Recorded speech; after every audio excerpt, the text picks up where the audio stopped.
Human design is a part science, part spiritual system that tells you who you came here to be. You have your own blueprint, your own way of becoming successful, your own way your dreams are going to come true, the way you'll experience the most joy and fulfillment. The instruction manual for how to move through the world is custom to you. When you act according to that manual, when you act as the real you, everything in life comes to you with more ease and less resistance. We all know we're different, yet we're still acting like there's one way to do life. Let's talk about it. To find out your design and the designs of the people in your life, you can visit myhumandesign.com or download the My Human Design app in the App Store and on Google Play. I posted a Q&A the other day and someone asked a really interesting question. And most of the time, people ask such intelligent, thoughtful, thought-provoking questions that I actually can't give quick replies on Instagram. I thought this one was podcast worthy, and it was, can the voice of one's authority be distorted by limited subconscious beliefs? And here's one thing to know about your authority. If you're new to human design, your authority is that voice inside of you that you're supposed to be listening to guide you in all of your life decisions, the things that you are choosing to do and not do on a day-to-day basis. Everything from what time you wake up, what you eat, what you say, to what your life purpose is, what jobs you want to take, who you want to get into a relationship with. It's one of the seminal parts of human design that the mind is not supposed to be in charge of doing that. It's meant to be in charge of becoming a genius at something to do with the outside world, some kind of special area that will become your expertise. But therefore, there is a force of the universe inside you that's your intuition that shows up differently for everybody. And that is the voice of the authority because it's different for everybody. So for you, it could be the gut. For someone else, it's their instinct. Someone else, it's their heart. It depends. So the question about can it be distorted by limited subconscious beliefs is really interesting because we as humans are made up of thousands and thousands of different voices. The mind, our inner opponent, let's say, not the mind, our inner opponent, which is here to keep us small and stuck, does not want us to grow, does not want us to become the greatest expression of ourselves. And that mind, that inner opponent is tasked with tricking us out of being that greatest self, is going to use every trick in the book, every convincing, very smartly laid out, very real feeling trick in the book to talk you out of living in an aligned way. The good news is that the less you listen to it, the more it loosens its grip because you're not voluntarily throwing yourself into its throes. So I love this question because, like I was saying, we're made up of so many different voices. And real mastery then is not to ever say that you won't have thoughts that want to derail you, want to make you hide, make you not bother, make you want to play into your ego and go for the shiny carrots and feel you're more amazing than other people and all of that stuff. It's just that you will be able, with enough practice, to almost zoom above all the different voices and the noise and be able to, from being that wise, loving self that is inside of you, witness all of the chatter underneath you and realize that you can choose and select which of the different voices you want to listen to today. And when you know well enough which are the ones that are the tricksters and which are the ones that are the real ones, then it becomes easier to actually choose the real one. So limited subconscious beliefs never actually dull the voice of your authority. The authority is always there for you. It's always speaking to you. If we don't hear it, it's because we either haven't connected to it enough, or because, yes, sometimes there are other voices that we're more used to listening to. And therefore, because we're more used to listening to them, they feel louder. They come in quicker. we have shown the universe over and over again that those are the voices that we defer to when we're making a decision.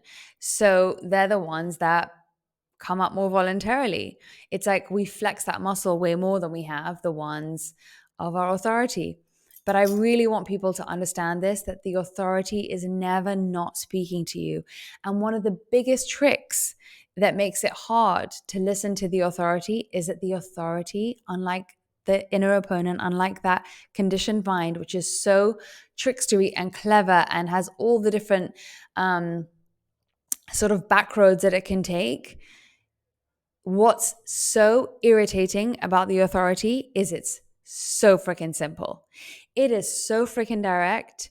It doesn't come with, papers and papers and papers of explanation. It doesn't come with studies. It doesn't come with other people agreeing. It doesn't come with, oh, because I know this is true because I heard someone else say this on another podcast. It just comes in and it just is infuriatingly simple.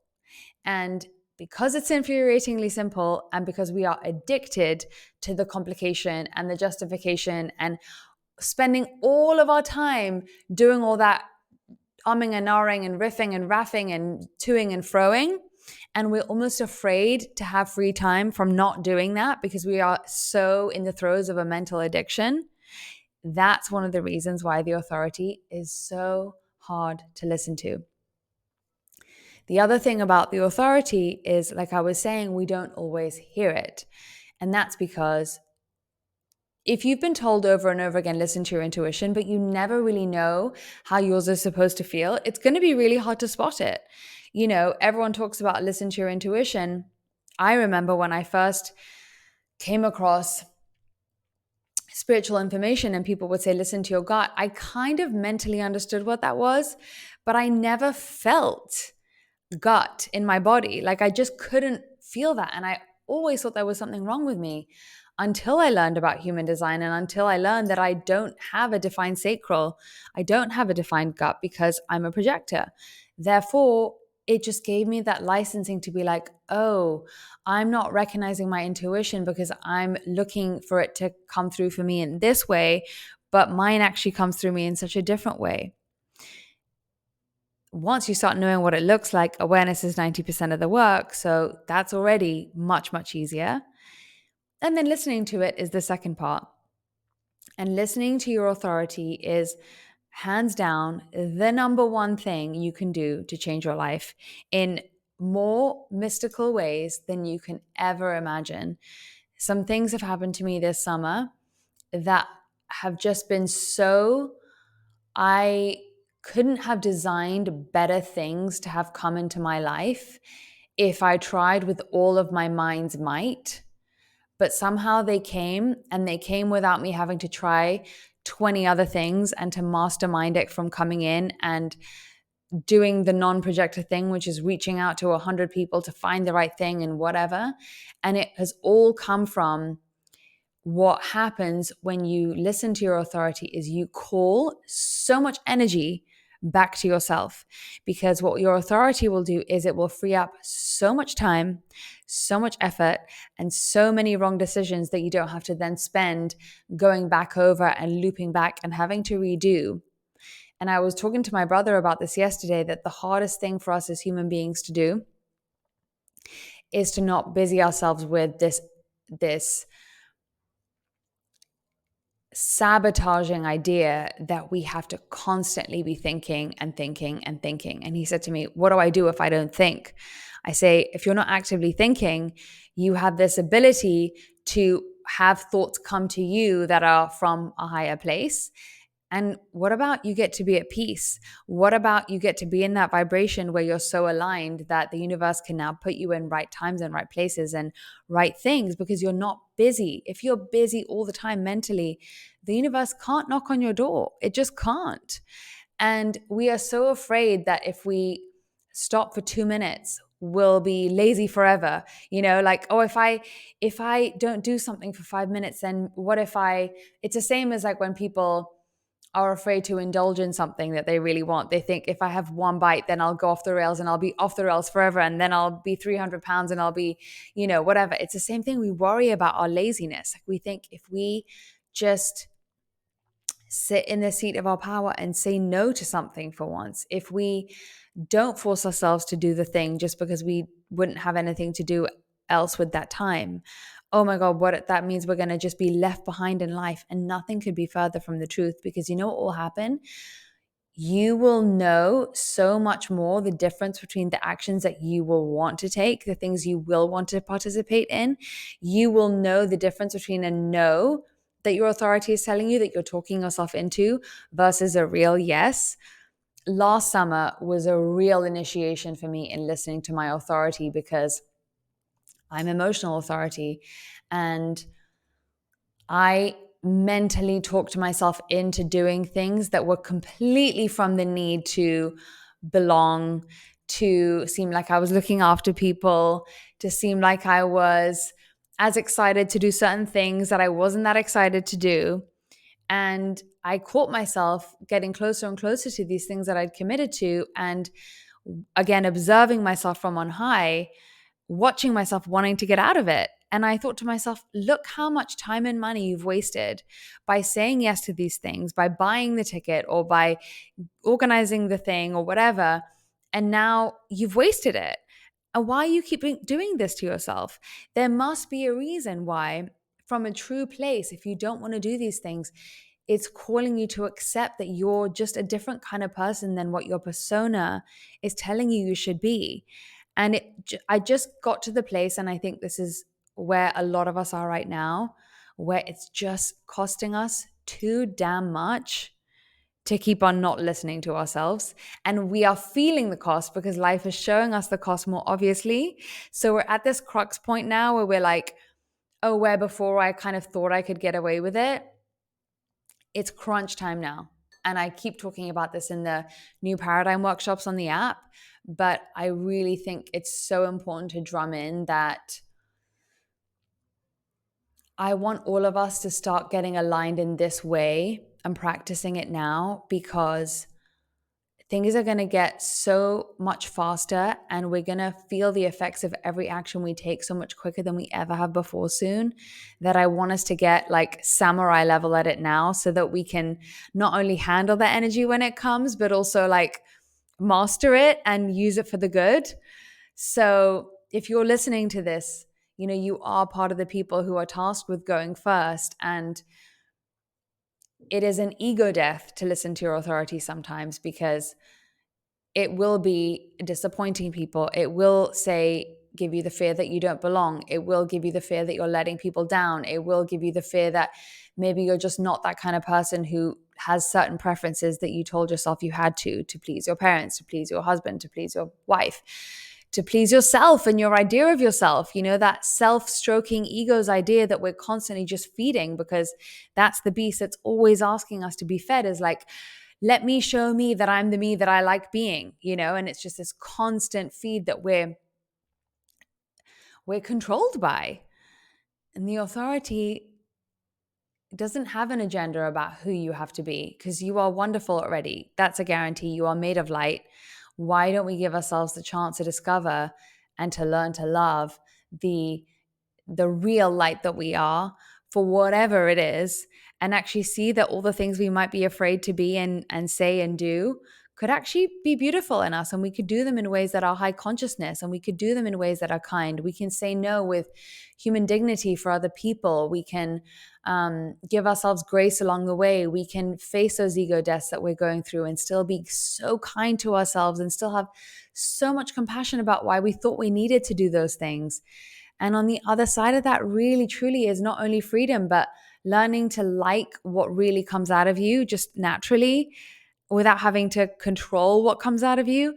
And then when you like it, that's when you really start to love it. And yes, both of those voices are always in there. They're always happening. But the inner opponent is more a voice that's going to like lobby for your attention. And the authority is a bit of a wallflower. It's just going to kind of share what it wants you to do and let you come to it, let you act on it if you choose to. That's a little bit of like where the free will comes from, because like we do have a choice. The authority is leading us down a path of like, you came here to do something. You came here to be this. This is who you're, this is your natural expression, your natural path of what you came here and chose to do. But you have a choice of if you Mm-hmm. want to follow this other voice too. And Yeah. and when you, I when at least for me, when I have followed the authority, it feels more like a flowering. Like it feels like it's like, oh, I can feel myself coming out of me. And as I'm moving through life and taking the actions that it's told me to take, it feels like this. I don't know why the word affection is coming to me, but it feels like I have this more of an affection towards the actions I'm taking, or an affection towards the way that I'm behaving. It's more of like an intimate experience in life. Does that Mm-hmm. resonate with you? Yeah, it's exactly the same as saying, because that's where they come from, is, what's of the light and what's of the dark. The light is not this hypercharged, hyperstimulating fight or flight voice.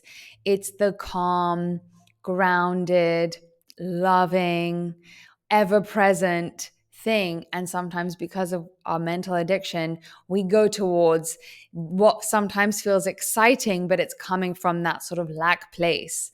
And that's why it feels like it's grabbing your attention more. And I love that you said the affection, because it's like, what it's doing is allowing us to feel that appreciation and that tenderness and that beauty for that divine that loves us so much, that's always in the background showing us the way. And you feel grateful for yourself for honoring your part of the pact. I think it's like this showing up of like, oh look, I can commune with the light in this way, and this is us dancing together. And it's, that's what's so beautiful, is like we almost, and the word surrender is overused, but it's like we are bending to that choice that our soul wants us to make. And there's such a relieving giving over of all our own mental crap, that we feel free from it. And that's really what this life is so about, is, and this has been my prayer all summer, because I don't know a single person who hasn't had a challenging AF July, if not August, if not both, where they've had to go through so much letting go and almost ripping off. Um, and I've just said to the universe so many times, if something is not for me, take it away. Take it away. I do not want it. Maybe I have my ideas about why it should stay, but like ultimately, you know what's better for me. And so, but it's the same thing. It's that giving over of, why would I want to be? Why would I want to waste this such precious gift of life as me on anything now, that just because I'm so convinced mentally that it's good, makes me cool, makes me belong, makes me worthy, makes me better than all this stuff. Like, there is a magical life on the other side every time we defeat that. And if we can do that in a micro single way every single day, we are going towards more and more alignment and more joy. And everything else genuinely comes as a side effect of that. One of the most powerful things that, they teach in Kabbalah, when you do the Kabbalistic prayer, one of the main Kabbalistic prayers is that what you're praying for is not everything you want. And it's not just, you're not even praying for the light. You're not praying for, goodness and success and joy and whatever. You're praying for the thing that is in you that is standing in the way of you having that today. And you're taking that through the prayer, because they know and they recognize that it's in the getting rid of the limited beliefs, the subconscious stuff, you know, um, the driving of the car by the shiny carrots. It's that, because the light is always trying to give us everything else. It's swirling around us, pressuring to come in. And the second we remove any of the gunk that's in the way, it can't help but flood in. It's like it's an inevitable equation. So I do want to talk about, though, how can people start to discover what their subconscious beliefs are? And there are, of course, incredible programs. I talk about To Be Magnetic is one of the best ways to really mine what's in your subconscious. I talk about Psyche, which is a type of subconscious reprogramming, all of these. And there are so many tools, and it's just about whichever one resonates with you. But the subconscious remembers every single thing that has ever happened to you. I believe that it's not necessarily always the case to just try and figure out everything that's in your subconscious and then think that after that you'll be better and just go on a rampage to just know everything about your subconscious and put your life on pause. I believe that whatever life is bringing up for you today may have a subconscious belief connected to it. And if you suspect that there is, then you can dive into it. And if not, sometimes it can just be a conscious belief. Sometimes it can just be something that you can very easily see yourself do, especially if you rise above and you're like, oh, that's me trying to be cool again, or that's me trying to be pretty enough or good enough or sweet enough or nice enough or whatever. So I really do think that with all these incredible tools we have, and I'm not just talking about the subconscious now, I'm talking about everything in this personal development space. The good ones are the ones that make you see how you are standing in the way. When we talk about the blocks, right? There is such a place for the love and light brigade, and there's a positive expression of that, of course. But if you really want to get aligned in life, we have to make sure to not binge on all the tools and the practices as a form of escapism or as a form of, once I do all of this, then I'll be sorted. If you have glossed over, or if it has allowed you to skip over the part where you take ultimate responsibility for the things that your ego is doing, maybe caused by subconscious beliefs, but nevertheless, the things that you are still doing and saying that are you getting in your own way. So I tell people, if you are working with someone or you're working any tool or practice, make sure that it includes that, because that is the biggest gift that anything can give you in this life, is the removal of the gunk, because the universe has got it covered on the giving of the good stuff, right? So the removal of the gunk is where we need to be looking, and now more than ever.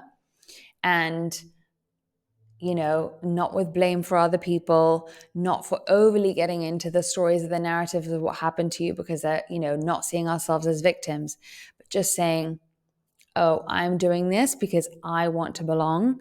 And so that is my ego driving the thing. And it's going to be hard for me to prove that, to stop listening to that and stop doing that. But let's give it a go. And you know what? What's the worst case scenario? I won't have any friends. Okay, that probably most likely won't happen, So can I just be a different kind of friend? Can I show up in a different way? We know someone in common who lives in a place that is very, English, traditional, drink heavy, dinners that everyone finishes off a bottle of wine each, and then there's brandy, and then there's all this sort of thing. And that's the culture. And she never thought, because she doesn't like it, she never thought that she would be able to have connection and friendships without participating in that. And she struggled for such a long time. Fast forward, she now has friends. She literally has manifested friends, or turned some of her existing friends into these different kind of friendships where they go on 2-hour-long walks in the countryside and they talk about everything and anything. And they go to Pilates classes together. And she's found amazing chiropractors and healers, and they all go together and they all talk about it. And she has much deeper connections sober at 11 a.m. walking through the forest than she does drinking. And by the way, that could also happen the other way around. You could be stuck. Someone came up to me once in a restaurant bathroom where she said, oh my God, I had this conditioning that I really went through, that I was living in Costa Rica thinking I had to be spiritual, and I was going to all these retreats and everything. And she said, I followed my authority. I'm living in New York. I'm having the best freaking time. I'm working at a corporation, and I feel so much more alive and so much more in touch with my spirituality than I ever had before. So you also have to shed it. It goes all ways. It's all about what's aligned for you. But getting out of your own way is where the rubber meets the road. And that's where the listening to your authority by default is going to be the thing that gets you out of your way. And so you don't necessarily need to know all the stories about how you were in your own way and why and where it came from and la da da da da. It's just, oh, it's guiding me to the aligned thing. So I flex that muscle of being the real me more. And every time you flex the muscle of the real you, the part of an unreal you kind of dies, right? You take some air and some oxygen away from it.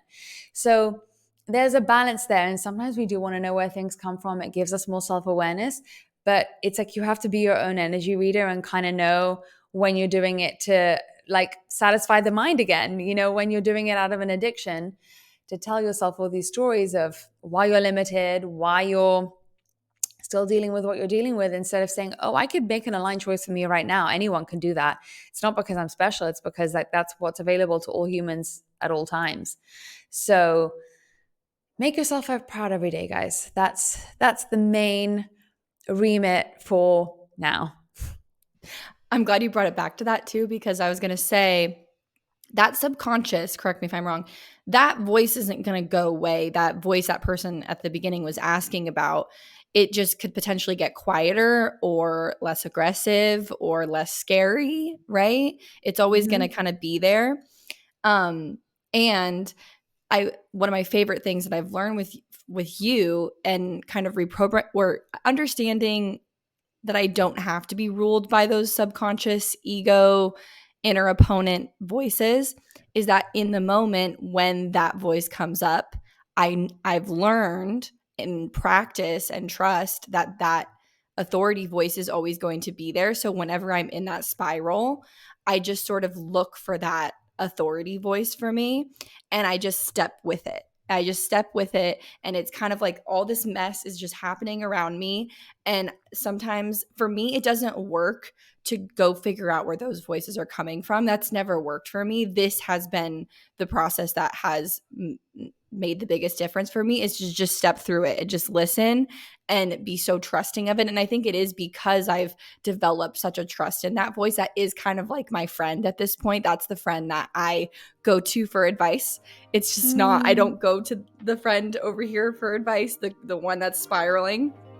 Yeah. So I like that the answer to this question is that authority voice will always, always, always be there.